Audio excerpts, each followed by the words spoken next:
Bienvenue dans l'émission En esprit et en vérité avec le pasteur Luc Ovono. Dieu est esprit et il faut que ceux qui l'adorent en esprit et en vérité. Maintenant, passons à l'écoute de la méditation du jour. Que Dieu vous bénisse. Mesdames et messieurs, bonjour ou bonsoir selon l'heure. C'est le pasteur Luc Ovono de l'émission En esprit et en vérité. Aujourd'hui, nous sommes mercredi et nous allons continuer notre étude sur connaître qui est Dieu pour mieux le servir. Hier, nous avions parlé de Dieu est esprit. Dieu est esprit et il faut donc que si Dieu est esprit, je puisse connecter mon esprit à son esprit, mais également connecter mon esprit à la vérité personnifiée qui est Jésus-Christ. Alors aujourd'hui, nous allons voir une deuxième chose. Dieu est omniprésent. Ça signifie qu'il est partout à la fois en même temps. Il n'y a aucun lieu où Dieu est absent.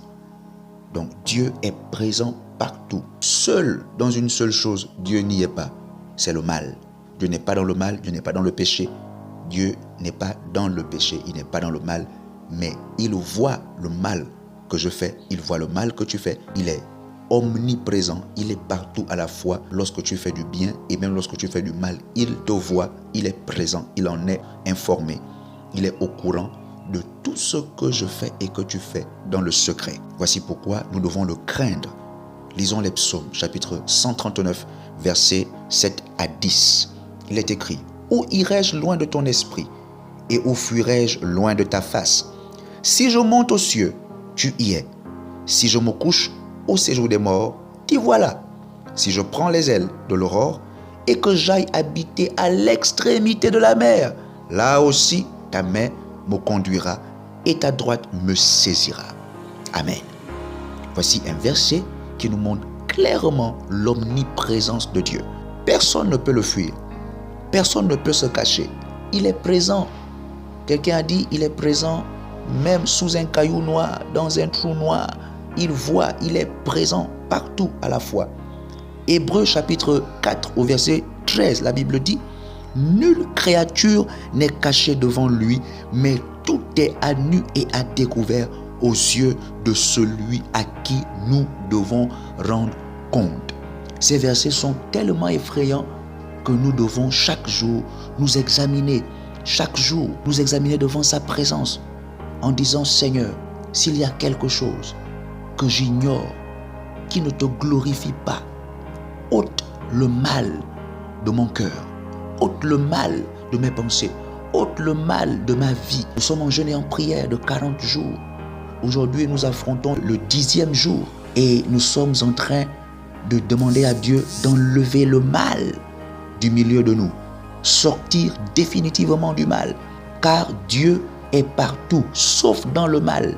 En ce moment, Satan est debout. Il a transgressé publiquement et officiellement afin de ternir, souiller, salir et blasphémer l'image de l'Église, l'image du corps de Christ, l'image des croyants, des chrétiens, l'image des hommes de Dieu, des femmes de Dieu, des serviteurs de Dieu. Et ces transgressions sont en train d'avoir au fur et à mesure de l'influence négative sur la foi des chrétiens. Plusieurs chrétiens sont en train d'abandonner la foi.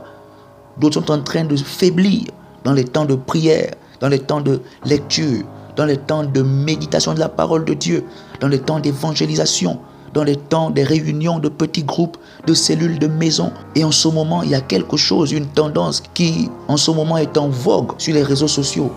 Des gens se permettent de faire des documentaires où ils expliquent comment et pourquoi ils ont quitté l'église et pourquoi ils ne mettront plus jamais les pieds dans une église, et encourageant le monde entier à ne plus jamais mettre pied dans une église. Ils font de leur déception un poison pour détruire la conscience des nouveaux convertis, pour effrayer la foi des personnes qui viennent à peine d'entrer en Christ, pour faire sortir les brebis de la bergerie.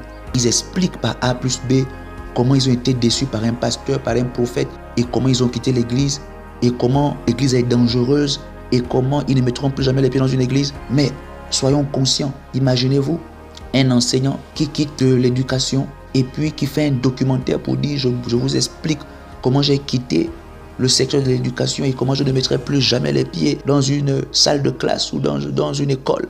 Et je vous dis, chers compatriotes, ne mettez plus jamais les pieds à l'école. Mais c'est ce que les gens font. Tu as été déçu dans une église. Tu as été, je ne sais pas, tu te dis, je ne sais même pas si c'est la vérité. Tu as été abusé ou bien tu as été manipulé, que ce soit vrai ou faux. Mais ne fais pas de ta déception un moyen de destruction. Si un homme t'a déçu, Jésus ne te décevra jamais. Mais le problème, c'est que Jésus est en même temps le Jésus du secret, mais il est aussi en même temps le Jésus qui est le chef de l'église. Donc tu ne peux pas vivre la foi chrétienne seul. Tu as besoin d'un frère, d'une sœur. Tu as besoin des autres membres du corps. Tu ne peux pas être un membre du corps de Christ à part entière qui vit sa foi chrétienne seul à sa manière. Tu as besoin des autres parties du corps de Christ afin de te compléter.